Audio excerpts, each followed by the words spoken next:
Indian railways दुनिया का सबसे बड़ा रेल नेटवर्क है और इंडिया की इकोनॉमिक बैकबोन भी माना जाता है। लाखों लोग ट्रेन ट्रैवल करते हैं, कम्यूटर से लेकर लॉन्ग डिस्टेंस ट्रैवलर्स तक। ये एक लाइफलाइन है जो हमारे डेली लाइफ्स को कनेक्ट करती है और लॉजिस्टिक्स से लेकर टूरिज्म तक हर चीज में अपनी जगह बना चुकी है। लेकिन इसके बावजूद एक बात जो अक्सर सबके जहन में आती है कि इंडियन रेलवेज काफी टाइम से लॉस में क्यों है। आज हम ये जानेंगे कि इंडियन रेलवेज इतने बड़े नेटवर्क होने के बावजूद हर साल उन्हें लॉसेस क्यों हो रहे हैं और क्या government subsidy, high operating cost और ट्रेन शॉर्टेजेस जैसे चैलेंजेस इस लॉस मेकिंग सिचुएशन को और बढ़ा रहे हैं। तो चलिए शुरू करते हैं इस सफर को और देखते हैं कि इंडियन रेलवेज कैसे अपने फाइनेंशियल प्रॉब्लम्स को समझने की कोशिश कर रहा है। इंडियन रेलवेज की कहानी बहुत पुरानी है। 1853 में ब्रिटिश रूल के दौरान इंडिया में पहली ट्रेन चलाई गई थी, मुंबई से थाने तक। उस वक्त रेलवेज का मेन पर्पस था ब्रिटिशर्स के लिए रॉ मटेरियल्स और गुड्स को ट्रांसपोर्ट करना। इंडिपेंडेंस के बाद इंडियन रेलवेज को अपने नए रोल मिल गई थी। इंडियन गवर्नमेंट ने रेलवेज को एक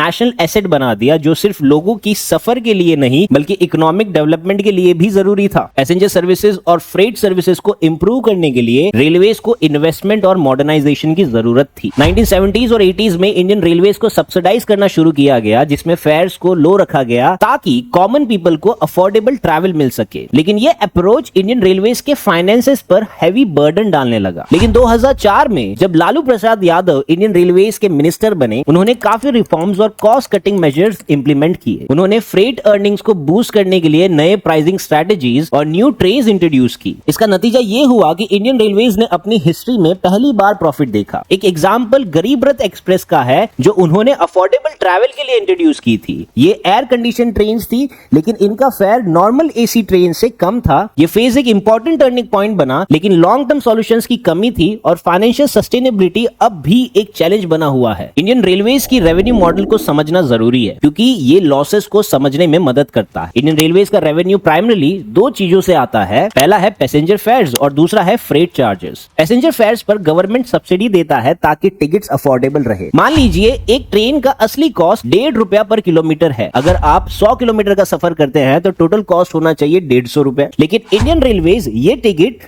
60 से 75 रुपए तक बेचती है। ये डिफरेंस जो 75 से 90 का है गवर्नमेंट सब्सिडी के रूप में दिया जाता है। सब्सिडी की परसेंटेज लगभग 46% है। इस सब्सिडी का मेजर इंपैक्ट ये है कि रेलवेज के लिए फाइनेंशियल बर्डन क्रिएट हो रहा है। हर पैसेंजर के लिए रेलवेज को ₹69 पर 100 किलोमीटर का लॉस हो रहा है। दूसरा मेजर रेवेन्यू सोर्स है freight services. Indian railways goods जैसे कि कोल, सीमेंट, फूड ग्रेन्स और पेट्रोलियम प्रोडक्ट्स का ट्रांसपोर्ट करता है। फ्रेट सर्विसेज काफी इंपॉर्टेंट है क्योंकि 60 to 65% of revenue Indian railways का फ्रेट ऑपरेशन से ही आता है। लेकिन फ्रेट सर्विसेज का कंपटीशन रोड ट्रांसपोर्ट से काफी ज्यादा है। फॉर एग्जांपल रोड ट्रांसपोर्ट में कार्गो ट्रांसपोर्टेशन का कॉस्ट 1.5 से 2 रुपया पर किलोमीटर हो सकता है, जो रेलवेज के कॉस्ट से ज्यादा एफिशिएंट है, specially for short distances. Railways की कैपेसिटी काफी लिमिटेड है और उनका इंफ्रास्ट्रक्चर मॉडर्नाइजेशन की तरफ उतना फोकस नहीं है। इंडियन रेलवेज का दूसरा बड़ा चैलेंज है ट्रेन शॉर्टेजेस। हर दिन मिलियंस ऑफ पैसेंजर को ट्रेन सर्विसेज की डिमांड होती है, लेकिन ट्रेन नेटवर्क का कैपेसिटी उस डिमांड को पूरा नहीं कर पाता। 2022 में इंडियन रेलवेज ने 13,000 डेली ट्रेन चलाई, लेकिन ये नंबर बढ़ती हुई डिमांड को हैंडल करने के लिए इनसफिशिएंट है। ट्रेन शॉर्टेजेस का सबसे बड़ा इफेक्ट होता है ओवरक्राउडेड ट्रेन्स और ट्रेन कैंसलेशंस। 2020 में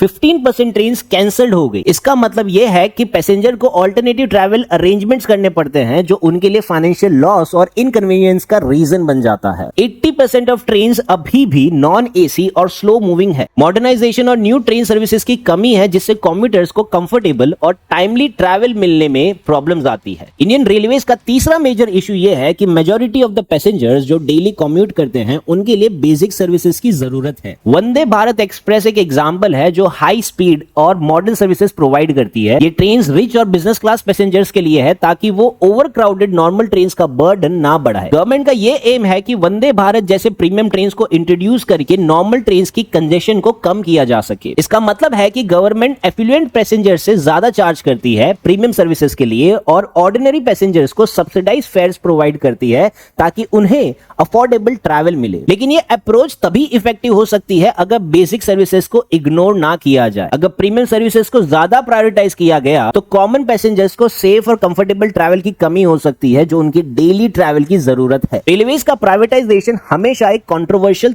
टॉपिक रहा है। एयरलाइंस का प्राइवेटाइजेशन रिलेटिवली इजी रहा है क्योंकि उनका नेटवर्क लिमिटेड और टारगेटेड होता है। प्राइवेट एयरलाइंस सिर्फ प्रॉफिटेबल रूट्स पर फोकस करते हैं और प्राइसिंग फ्लेक्सिबिलिटी होती है, लेकिन इंडियन रेलवेज का प्राइवेटाइजेशन ज्यादा कॉम्प्लेक्स है। रेलवे सिर्फ सिटीज नहीं, रूरल और रिमोट एरियाज को भी कनेक्ट करता है। अगर प्राइवेट प्लेयर्स आते हैं तो लॉस मेकिंग रूट्स को ऑपरेट करने का उनका इंटरेस्ट नहीं होगा, जो पब्लिक एक्सेस को अफेक्ट करेगा। इंडियन रेलवेज हर साल 8,000 करोड़ से ज्यादा सब्सिडीज देती है ताकि फेयर्स अफोर्डेबल रहे। प्राइवेटाइजेशन के बाद ये सब्सिडी खत्म हो सकती है, जो लो इनकम पैसेंजर्स के लिए बर्डन क्रिएट करेगी। इंडियन रेलवेज का नेटवर्क आउटडेटेड है और प्राइवेट कंपनी सिर्फ प्रॉफिटेबल रूट्स पर इन्वेस्ट करेगी। इससे रूरल कनेक्टिविटी और अफोर्डेबल ट्रैवल इंपैक्ट हो सकता है। सॉल्यूशन के लिए प्राइवेटाइजेशन को रिस्ट्रिक्टेड रूट तक रखा जा सकता है, जहां कंपटीशन इंक्रीज हो और पब्लिक वेलफेयर भी मेंटेन हो। गवर्नमेंट को इंश्योर करना होगा कि सब्सिडाइज सर्विसेज और मॉडर्नाइजेशन पैरेलल चल सके। इंडियन रेलवेज हमारे देश के लिए एक बहुत जरूरी हिस्सा है, लेकिन उसके सामने कई चैलेंजेस भी है। प्राइवेटाइजेशन से एफिशिएंसी मिल सकती है, लेकिन पब्लिक वेलफेयर और कॉमन मैन की जरूरत को ध्यान में रखना भी उतना ही जरूरी है। सब्सिडाइज फेयर्स और आउटडेटेड इंफ्रास्ट्रक्चर को ध्यान में रखते हुए